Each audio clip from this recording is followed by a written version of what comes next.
पाहताय महाराष्ट्रातील सर्वात जलद news network Maharashtra police news 24। Shivshakti sweet home मध्ये कामगाराला मारहाण, कारवाईची मागणी। कारेगाव येथील शिवशक्ती स्वीट होम मध्ये वडापावची ऑर्डर वेळेत न मिळाल्याच्या कारणावरून एका कामगाराला अमानुष मारहाण केल्याची घटना सोमवार दिनांक 13 रोजी सायंकाळी 5 वाजण्याच्या सुमारास घडल्याचा आरोप करण्यात आलाय। या प्रकरणी संबंधितांविरुद्ध तातडीने कारवाई करण्याची मागणी रांजणगाव MIDC पोलीस ठाण्याकडे करण्यात आली आहे।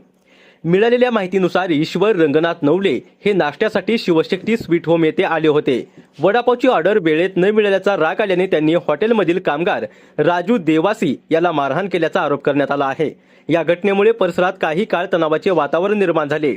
हॉटेल मालकांनी या घटनेची माहिती रांजणगाव MIDC पोलीस ठाण्याला देत संबंधित व्यक्तीविरुद्ध कायदेशीर कारवाई करण्याची मागणी केली आहे। जखमी कामगार व हॉटेल मालक पोलीस ठाण्यात जाणार असल्याचे सांगण्यात आले असून या प्रकरणाचा पुढील तपास पोलीस करत आहेत।